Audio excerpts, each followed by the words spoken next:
encontrados ahí en el libro de las 20 visiones de la educación a distancia, y me tocó analizar, y de hecho pude tener un análisis que no voy a dar ahorita de 13 páginas, pero que corresponde a la profesora Margarita Victoria Gómez, referente a la visión de la educación en red más allá de la distancia. Un poco la síntesis curricular, todos los estudios de doctorado y de maestría de esta profesora, que intuyo, pienso, vive en Brasil, pero también ha tenido contacto inclusive hasta presencial con Argentina. Está por supuesto en el área de lo que es la educación a distancia, y hasta donde pude averiguar su pregrado es en el área de la bibliotecología, y ahí su mayor aporte. Y en la trayectoria profesional, en su praxis, hay dos puntos en los que ella ha centrado su desarrollo en su línea de investigación, como es la educación a distancia y la red, y la pedagogía crítica, sobre todo basándose en los estudios de Paulo Freire y la identidad docente. Y lo que aquí respecta visión de la educación en red más allá de la distancia, ella lo lleva a la metáfora o a la analogía de un rizoma, de cómo el rizoma, a través de lo que comporta o cómo entenderíamos, que no es mi área, de cómo en la biología se desarrolla un rizoma. El rizoma, dice ella, resumiendo, trae consigo la manifestación en la vía en que los estudiantes se manifiestan didácticamente en su desarrollo propio de aprendizaje. Recordemos que en la redacción, cuando estamos redactando un artículo de tipo o que hace alusión a la educación a distancia, nos referimos al proceso de aprendizaje. Deberíamos evitar lo que es el proceso de enseñanza como tal, porque es el estudiante que a la final va a decidir qué elementos, como digo yo en el coloquio, qué corotos va a tomar del aula virtual para él poder particularizar su proceso de aprendizaje. Inclusive, en este proceso de aprendizaje, tomando en cuenta la analogía, el epíteto del rizoma, se habla de la heterogeneidad en la manifestación del rizoma, porque lo heterogéneo particulariza el cómo el estudiante va a decidir, va a seleccionar sus objetos de aprendizaje. Y cuando se habla del ejemplo del rizoma en la homogeneidad, es porque entra la fase de lo que es el aprendizaje grupal. ¿Dónde se evidencia el aprendizaje grupal? En el trabajo colaborativo, como lo decía aquí el profesor Gómez, pero también en ese trabajo donde se va a dar a vislumbrar la inteligencia colectiva que tantos autores predican, entre ellos los más relevantes, Pierre Levy.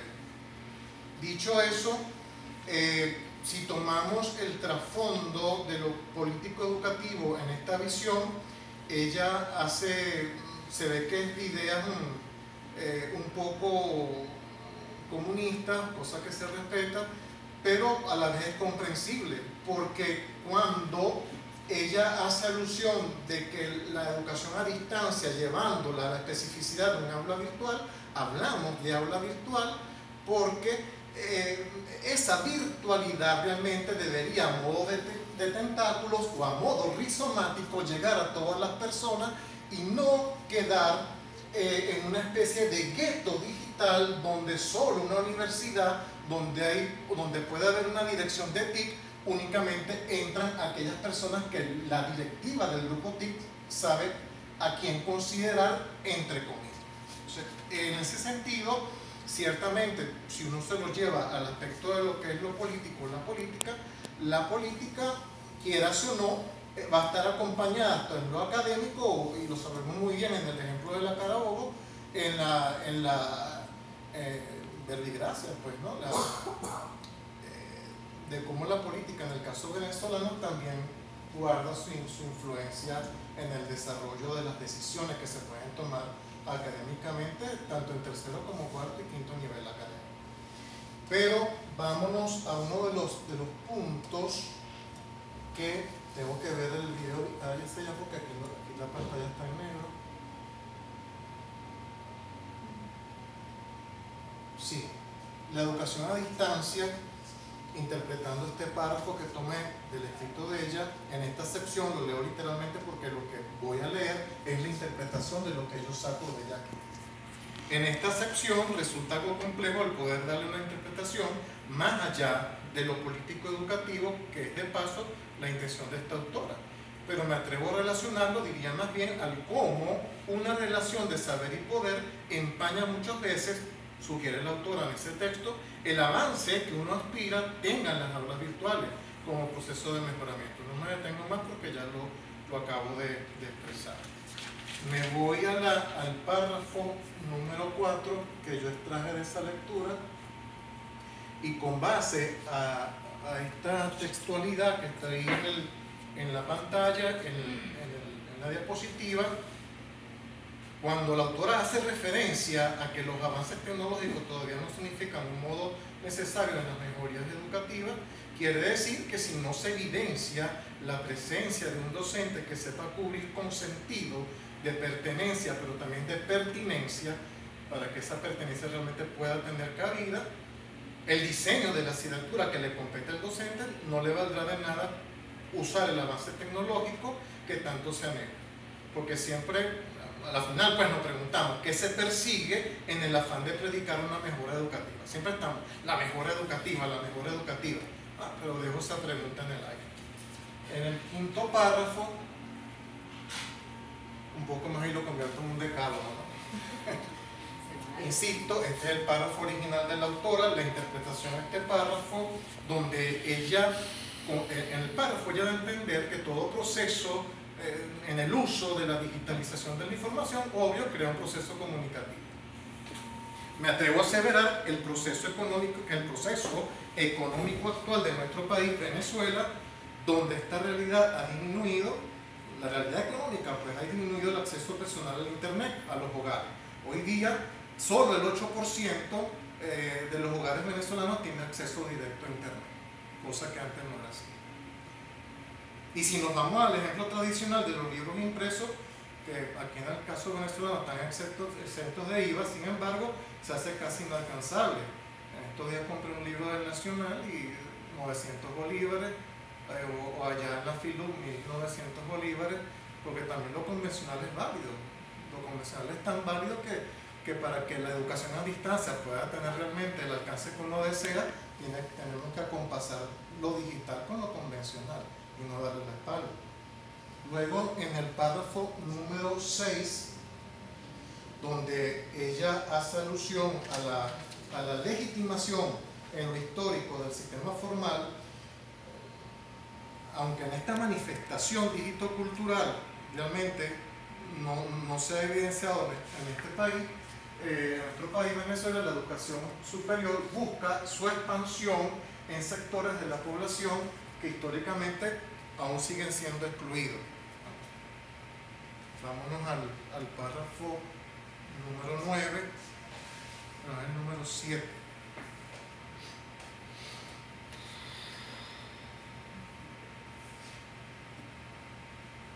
El número 7, en ese párrafo ya hace alusión a cómo la frialdad en las relaciones humanas repercute en todo proceso instruccional. En el párrafo número 8,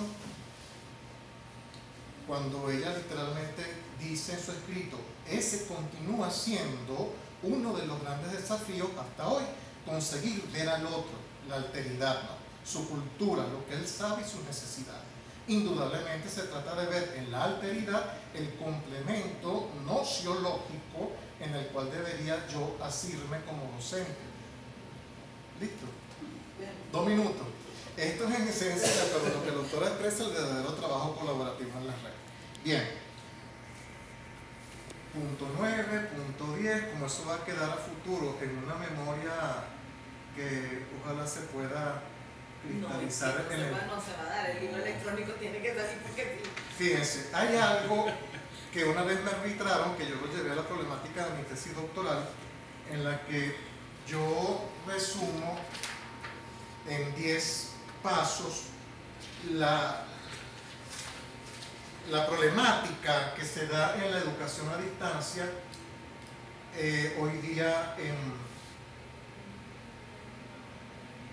en Venezuela, y en mi caso específico en la Carabobo. Un grupo considerable, lo voy a leer literalmente, un grupo considerable de directores, jefes de departamento o de cátedra aún están reacios a aceptar la modalidad. No estoy diciendo nada nuevo ahí, sin embargo, una cosa que no diga nada nuevo, otra cosa que esto lo estamos padeciendo ahorita. Sí. Segundo, la modalidad semipresencial o distancia implica un reforzamiento doble del diseño de actividades en evaluación. Sí.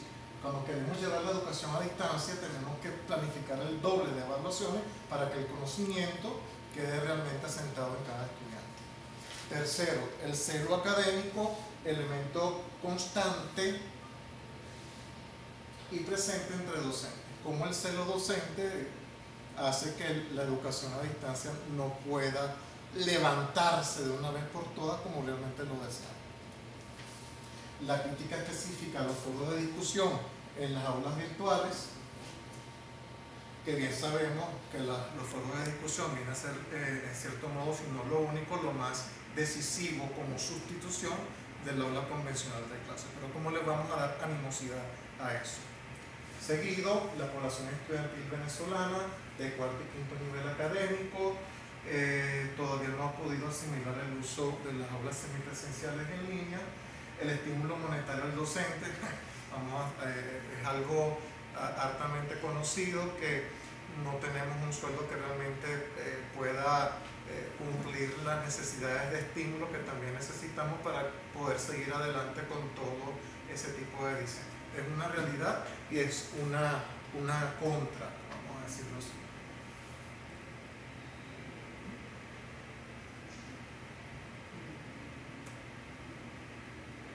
Y la interactividad web 2.0.